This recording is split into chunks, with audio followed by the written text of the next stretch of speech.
माननीय अध्यक्ष महोदय,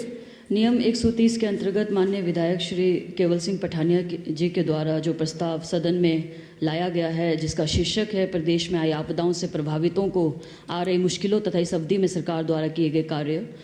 इस शीर्षक में इस प्रस्ताव में मैं स्वयं को भी शामिल करती हूँ और अपने विचार रखना चाहूँगी। आपने मुझे समय दिया अध्यक्ष महोदय, इसके लिए आपका हार्दिक धन्यवाद।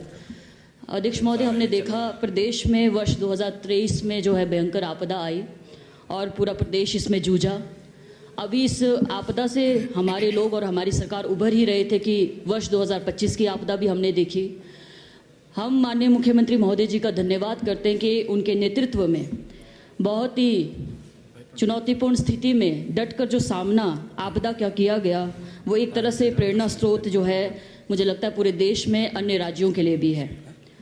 मुआवजा की राशियां जो इससे पूर्व सरकार द्वारा दी जाती थी या हम केंद्र सरकार द्वारा भी जो मुआवजा दिया जाता है, यदि हम उसका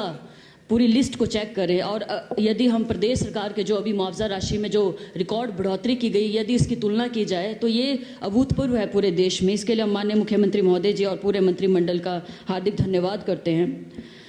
माननीय अध्यक्ष महोदय, 2025 की आपदा में अपने विधानसभा क्षेत्र की बात करूं तो मेरे विधानसभा क्षेत्र में लगभग 80% जो है किसानों की फसल बर्बाद हो गई, क्योंकि मानसून का जो दौर चला था उसमें कुल्लू मनाली की जो सारी सड़कें टूट गई थी। हालांकि मेरे विधानसभा क्षेत्र में उतनी ज़्यादा सड़कें डैमेज नहीं हुई थी। बीआरओ के मुख्य मार्ग डैमेज होने के अलावा कुछ पीडब्ल्यूडी के संपर्क मार्ग थे जो डैमेज हुए थे, परंतु मनाली, क्योंकि वहीं से हमारा जो भी सप्लाई जाता है मार्केट में, मंडी की जो सप्लाई जाती है मार्केट में एक्जॉटिक वेजिटेबल्स की, वो उसी रूट से जाती है। तो उस कारण से दोनों छोर से जो हमारा रोड कट गया था, उस वजह से हमारी फसलें जो है समय से मार्केट में नहीं पहुंच पाई और लगभग 80% फसलें जो है खेतों में ही बर्बाद हो गई। और ये सभी जानते हैं कि लाहौल स्पीति जैसा जो जिला है, जो भौगोलिक परिस्थितियों से बिल्कुल विपरीत है, जहाँ पर 6 महीने बर्फ़ रहती है और सिर्फ एक ही नकदी फसल जो साल की रहती है, तो पूरे किसानों की जो आर्थिकी है मुख्यतः कृषि पे निर्भर है और साथ ही साथ पर्यटन पे भी निर्भर है। और पर्यटन, हमने देखा कि पूरा पर्यटन जो हमारा व्यवसाय है पूरी तरह से प्रभावित इस आपदा में हुआ। परंतु फिर भी हम बीआरओ का और सरकार और प्रशासन का धन्यवाद करते हैं कि रिकॉर्ड समय में जो है सड़कों को बहाल किया गया। परंतु आप जानते हैं कि एक्जॉटिक वेजिटेबल्स जो है इसकी समय अवधि बहुत कम रहती है, 2 दिन बाद ये ख़राब हो जाती है। तो बहुत ज़्यादा नुकसान जो है मेरे विधानसभा क्षेत्र में किसानों का हुआ। यदि हम कृषि विभाग के रिकॉर्ड का आंकलन करें तो इन्होंने जो किसान के नुकसान का आंकलन किया है लगभग 18 करोड़ का किया है मेरे विधानसभा क्षेत्र में, अगर मैं सिर्फ एक्जॉटिक वेजिटेबल्स और फसल की बात करती हूँ। साथ ही साथ असामयिक बर्फबारी के कारण हमारा सेब का भी नुकसान हुआ, जहाँ पे पटन वैली में सेब लगाया जाता है, सेब का नुकसान हुआ, सेब के पौधों का नुकसान हुआ। और आलू जब निकालने का समय आया तब असामयिक अक्टूबर में बर्फबारी के कारण आलू का भी नुकसान हुआ और आलू के जो रेट है वो मार्केट में बहुत धड़ाम से गिरे और नुकसान जो बहुत ज़्यादा इस बार आर्थिक हमारे किसानों को हुआ, ये शायद शब्दों में बयां करना भी संभव नहीं है, जिस आर्थिक स्थिति से जो है हमारे लोग और हमारे किसान जूझ रहे हैं। परंतु फिर भी मैं माननीय मुख्यमंत्री महोदय जी का धन्यवाद करती हूँ कि उनके आशीर्वाद से जो हमारे मुआवजा में राशि में जो बढ़ोतरी की गई, जिसमें हम देखते हैं कि पहले जो मकान डैमेज होते थे, जहाँ पे सिर्फ पूर्ण रूप से क्षतिग्रस्त मकानों को सिर्फ 1,30,000 की राशि दी जाती थी, ये अभूतपूर्व है। पूरे देश में जो 7 लाख रुपए की राशि जो बढ़ोतरी की गई है सिर्फ हिमाचल में हुआ, इसके लिए हम माननीय मुख्यमंत्री महोदय जी का धन्यवाद करते हैं। साथ ही साथ कई ऐसे गौशालाओं की बात की जाए या बर्तनों के लिए जो राशि दी जाती है, इन सब में रिकॉर्ड बढ़ोतरी हुई है। और केंद्र सरकार के जो रेट्स है, जो मुआवजा की राशियाँ, उनकी दरें अगर देखी जाए तो वो बहुत कम है। साथ ही साथ अगर हम फसल के नुकसान की बात करते हैं, जहाँ पे सिर्फ 680 रुपये प्रति बीघा दिया जाता था, इसमें जो है 588% वृद्धि करते हुए 4,000 रुपये प्रति बीघा ये राशि जो प्रदेश सरकार द्वारा की गई। साथ ही साथ जो गाद निकाली जाती है, जो हमारे खेतों में जो गाद बढ़ जाती है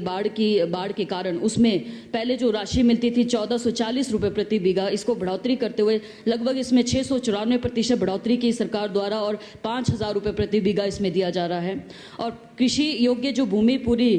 क्षतिग्रस्त हो जाती है या बह जाती है, उसके लिए पहले पूर्व में 3,760 रुपये जो है प्रति बीघा दिए जाते थे और इसमें जो रिकॉर्ड जो 265% बढ़ोतरी सरकार द्वारा की गई और अब ये 10,000 रुपये प्रति बीघा दिया जाता है। तो रिकॉर्ड तो बहुत जो बढ़ोतरी की गई वो रिकॉर्ड 500%, 250% इतनी ज़्यादा की गई, इसके लिए हम सरकार और माननीय मुख्यमंत्री महोदय जी का विशेष धन्यवाद करते हैं। पर यदि हम फसलों के आंकलन या ज़मीन के पॉइंट ऑफ व्यू से उसे फिर भी अगर हम उसकी तुलना करते हैं तो फिर भी वो हमें कम लगता है। तो मेरा ये निवेदन है, जैसे इसमें माननीय मुख्यमंत्री महोदय जी और माननीय रेवेन्यू मिनिस्टर हर पहलू को जो इसको हर स्तर पे उठा चुके हैं। हमने देखा 2023 की जब आपदा आई उसके बाद जो है केंद्र की जो समिति गठित की गई थी, इन्होंने हिमाचल का दौरा किया और लगभग 9,500 करोड़ का जो है नुकसान का आंकलन किया गया। और इसमें पीडीएनए की राशि हिमाचल को लगभग 2 साल बाद 2025 में प्राप्त हुई, और वो भी 2,000 करोड़ की राशि की जो घोषणा की गई थी उसके बजाय सिर्फ अभी तक 490 करोड़ की राशि जो हिमाचल को प्राप्त हुई है। और साथ ही साथ जब हम 25 की आपदा की बात करते हैं, 25 की आपदा के बाद माननीय प्रधानमंत्री महोदय जी स्वयं हिमाचल पधारे, उन्होंने स्वयं जो है नुकसान का आंकलन किया और 1,500 रुपये की विशेष जो है आपदा राहत की घोषणा की। परंतु दुर्भाग्यपूर्ण जो है अभी तक ये राशि जो हिमाचल को प्राप्त नहीं हुई। हम इस सदन के माध्यम से एक बार पुनः प्रधानमंत्री महोदय जी से भी निवेदन करना चाहेंगे कि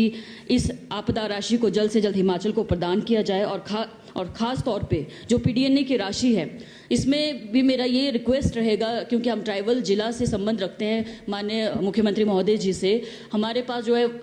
वर्किंग सीज़न बहुत कम रहता है, 6 महीने वर्किंग सीज़न रहता है, उसके बाद माइनस टेम्परेचर में जो है काम करना संभव नहीं होता है। तो जो भी स्कीम्स रहती है या जो भी कार्य जो है विभाग द्वारा, चाहे पीडब्ल्यूडी विभाग है चाहे आईपीएच विभाग है, जो भी कार्य एग्जीक्यूट होता है उसमें जैसे मार्च तक यदि वो पैसा खर्च करना होता है तो उसकी जो समय सीमा है, मुझे लगता है कि ट्राइबल क्षेत्र में जो ये समय सीमा थोड़ा बढ़ाने की आवश्यकता है, क्योंकि 6 महीने हमारा वर्किंग सीज़न रहता है। धरातल पे सिर्फ 6 महीने जो कार्य हो सकता है, उसके बाद माइनस टेम्परेचर पे कोई भी कार्य जो है फिजिबल नहीं होता, सीमेंट जमता नहीं और कोई भी कार्य इस तरह का पॉसिबल नहीं होता।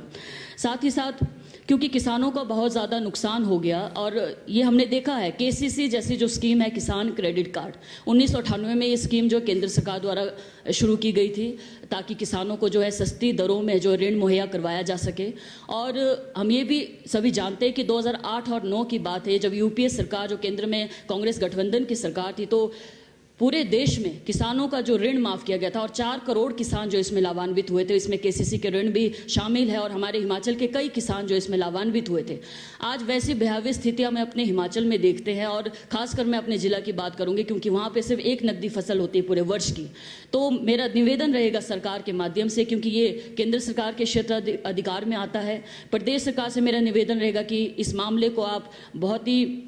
ठोस तरीके से जो है केंद्र सरकार के माध्यम के समक्ष रखें। यदि उस समय की कांग्रेस सरकार जो है 2008 और 9 के वर्ष में यदि ये कर सकती है, तो आज की भी मुझे लगता है केंद्र सरकार को इसे करना चाहिए और यहाँ से और ज़्यादा जो इसके लिए दबाव बनाया जाए, ताकि हमारे केसीसी के अंतर्गत जो किसान हैं, लगभग मेरे जिला के लगभग 5,500 किसान इसके अंतर्गत जिन्होंने ऋण लिया है, और लगभग 130 करोड़ की जो है राशि इसमें जो है उनको बैंकों को देनी है। और ख़ास तौर पे जब किसानों का जो आर्थिकी है वो कृषि में इतना ज़्यादा नुकसान हो गया, तो उसको देखते हुए मुझे लगता है कि इसमें यदि ऋण माफ़ी हो या उन्हें कुछ समय दिया जाए, इस मामले को जो है प्रदेश सरकार माननीय मुख्यमंत्री महोदय जी के नेतृत्व में केंद्र सरकार के समक्ष रखे। और केंद्र सरकार से भी ये हम उम्मीद करते हैं कि वो इसमें हमें रियायत प्रदान करे पूरे प्रदेश को। ये तो सिर्फ मैं अपने ज़िला की बात कर रही हूँ, और पूरे प्रदेश में हमने देखा किसान जो है इसमें प्रभावित हुए, चाहे वो सेब का सीज़न हो या अन्य जो भी हमारा सब्जियों का सीज़न था।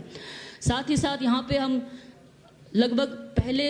जब से मैंने अपना एक्सपीरियंस देखा है, पहले सेशन से हम आपदा पे चर्चा करते आ रहे हैं, और आपदाओं पे वही बातें वही रेपिटेशन बार बार होती भी है, क्योंकि आपदाओं का जो एक तरह से जो लहर है वो लगातार चली आ रही है। परंतु अभी भी समस्या हमारे समक्ष वैसी ही खड़ी है। हमने देखा इस आपदा में कई लोग जो है बेघर हो गए, कई लोगों के घर चले गए, ज़मीनें चली गई, परंतु उनको हम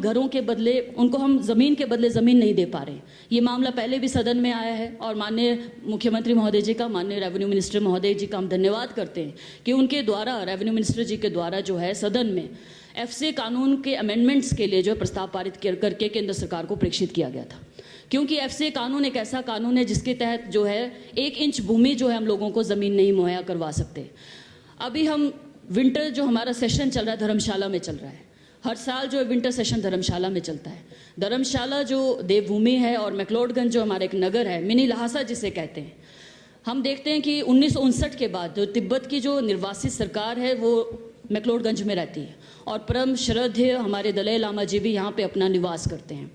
तो भारत वो भूमि है, हिमाचल वो भूमि है जिन्होंने विदेश से आए लोगों को जो है यहाँ पे ज़मीन दी है, उनको अपना एक तरह से जो है ज़मीन देके इनको निवास करने के लिए यहाँ पे अपना आंचल परोसा है। तो कहीं ना कहीं आज स्थिति ऐसी है कि हम अपने लोगों को जो हिमाचल में रह रहे हैं उनको ज़मीन नहीं दे पा रहे हैं ड्यू टू दिस FCA कानून। तो हमने ये मुद्दा पहले भी सदन में उठाया था और हमारी सरकार पूरे जोश से, पूरे गर्मजोशी से इस पर कार्य भी कर रही है। मैं ये निवेदन करना चाहूँगी कि इसमें अभी क्या प्रोग्रेस हुआ है ये हम जवाब में भी जानना चाहेंगे, और साथ ही साथ मेरा निवेदन रहेगा कि इसके लिए सुप्रीम कोर्ट का भी दरवाज़ा जो है प्रदेश सरकार को खटखटाना चाहिए, क्योंकि हमने अपने माननीय सांसद महोदय के समक्ष भी ये बात रखी थी कि पार्लियामेंट में इस मुद्दे को रखा जाए कि FCA कानून को संशोधन करना अत्यंत आवश्यक है, कि लोगों को जहाँ बेघर हो गए उनको ज़मीन कम से कम 2 बिस्वा 3 बिस्वा, जो माननीय मुख्यमंत्री महोदय जी ने कहा भी है, उन्होंने अपने बजट भाषण में और हर प्लेटफॉर्म में ये बात कही है कि जिनके ज़मीनें चले गई हमें उन्हें ज़मीन देंगे। परंतु कई चीज़ें जो प्रदेश सरकार के भी क्षेत्राधिकार में नहीं है, फिर भी सरकार जो लगातार इसके लिए प्रयास कर रही है। माननीय मुख्यमंत्री महोदय जी का हम धन्यवाद करते हैं, जब प्रधानमंत्री जी दौरे पे आए थे उन्होंने फिर से ये बात उनके समक्ष रखी थी, परंतु अभी भी इस पर कार्रवाई नहीं हुई। हालांकि कोई बड़ा काम नहीं है पार्लियामेंट के लिए करना, एक छोटा सा इसमें संशोधन ला के, इतने सारे कॉन्स्टिट्यूशन बनने के बाद 130 से ज़्यादा संशोधन आज तक हमारे कानून में हो चुके हैं। तो यदि पब्लिक हित में, किसानों के हित में, जनहित में इस तरह का संशोधन होता है तो बहुत बड़ी रियायत जो है, बहुत बड़ा साथ और संवेदनशीलता जो है हम अपने लोगों के प्रति जो है सभी जाहिर कर पाएंगे। ये सिर्फ हिमाचल की बात नहीं, हमने उत्तराखंड या सभी अन्य पहाड़ी प्रदेशों में ये हालात देखी है। मुझे लगता है कि पहाड़ी प्रदेशों को भी सभी जगह एक प्लेटफॉर्म में आगे आने की आवश्यकता है। और साथ ही साथ जब हम जनजातीय या दूरस्थ इलाकों की बात करते हैं, जहाँ पे इतनी ज़्यादा डिफिकल्ट जो परिस्थितियाँ रहती है, भौगोलिक परिस्थितियाँ विपरीत रहती है, वहाँ पे भी इस तरह के जो मुद्दे हैं, वहाँ पे ट्राइबल क्षेत्र के लोगों को भी एक साथ आना पड़ेगा, तभी हम कुछ बेहतर जो है कर पाएंगे। और लोगों को जो ज़मीनें कई बीघा के हिसाब से, कई बीघों के हिसाब से जो ज़मीनों का नुकसान हुआ, उसके बदले कुछ ज़मीनें दे पाएंगे। एक और चीज़ जो कांग्रेस सरकार की देन है वो 1968 का नोतोड़ कानून है, जिसकी बदौलत जो है नोतोड़ लोगों को मिला है। नोतोड़ की वजह से मैं कहना चाहूँगी, क्योंकि हम ट्राइबल जिला है जहाँ पे कस्टमरी लॉ लगते हैं। स्पीति एक हमारा ऐसा दुर्गम क्षेत्र है, या अब तो हमारे वर्ल्ड के एक मैप में है, क्योंकि पर्यटन की दृष्टि से अत्यंत जो है फेमस और प्रसिद्ध है। तो स्पीति में कस्टमरी लॉ लगता है, वहाँ पे छोटे बेटे को भी प्रॉपर्टी में कोई अधिकार नहीं है। जहाँ पे हम महिलाओं के प्रॉपर्टी के अधिकार बात करते हैं, वहाँ स्पीति में छोटे बेटे, मतलब बड़े बेटे के बाद जो भी बेटा पैदा होता है उसको प्रॉपर्टी राइट्स नहीं है। परंतु नोतोड़ एक ऐसा कानून जो पारित किया गया था कांग्रेस सरकार की देन है, जिसकी वजह से आज हमारे स्पीति के छोटे भाई जितने भी हैं वो कमा रहे हैं, वो खा रहे हैं। अगर नोतोड़ नियम नहीं होता, नोतोड़ नहीं होता, तो हम शायद कल्पना नहीं कर पाते उनकी आर्थिक स्थिति क्या होती। तो इसके लिए भी हम सरकार का धन्यवाद करते हैं कि उस तत्कालीन सरकार का जिन्होंने नोतोड़ या FRA जैसे क्षेत्र पे कार्य किया। यदि हम FCA में अमेंडमेंट की बात करते हैं, यदि इसमें समय लगता है, तो मेरा ये निवेदन रहेगा कि FRA में, जो FRA में हमारा सेक्शन 3(1) है, उसमें भी हमारे कम्युनिटी राइट्स का जो है क्लेम बनता है। उसमें मेरा माननीय मंत्री महोदय जी और माननीय मुख्यमंत्री महोदय जी से निवेदन रहेगा कि DCs को, सभी उपायुक्तों को और जितने भी सभी SDMs हैं, इनको एक निर्देश जारी हो कि जो हमारा FRA में सेक्शन 3(1) में और कम्युनिटी राइट्स में, उसमें थोड़ा लचीलापन दिखाएं, क्योंकि कानून कहता है कि 2005 से पहले जो आपका अधिकार उस भूमि पे होना चाहिए, वो 50 बीघा तक भी हो सकता है। यदि FCA में हम उनको ज़मीन नहीं दे पा रहे, तो FRA में भी हमारे पास जो है कहीं ना कहीं जो ऑप्शन बचता है। वो डिपेंड करता है कि आपके जो ऑफिसर है कितने लचीलेपन से कार्य करते हैं, और पब्लिक हित में मुझे लगता है ये लचीलापन अत्यंत आवश्यक है। साथ ही साथ मेरा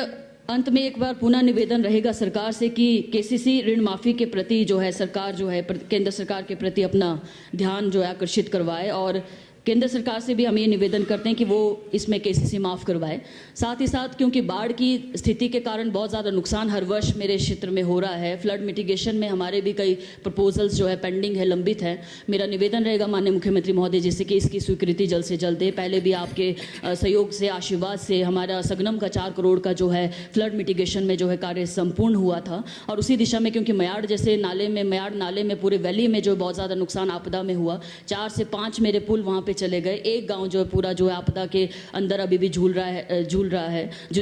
रहा है। और अगले वर्ष की चिंता हमें अभी से कि अगले वर्ष जो है ये मानसून किस तरह का भयावह स्थिति में आएगा। तो कहीं ना कहीं वो मिटिगेशन का कार्य हमें उस मानसून से पहले करना पड़ेगा, तभी हम लोगों के बीच में जा पाएंगे और लोगों की जवाबदेही को जो है सही साबित कर पाएंगे। मैं ज़्यादा समय नहीं लूँगी, आपने मुझे समय दिया। माननीय सभापति महोदय, आपका हार्दिक धन्यवाद।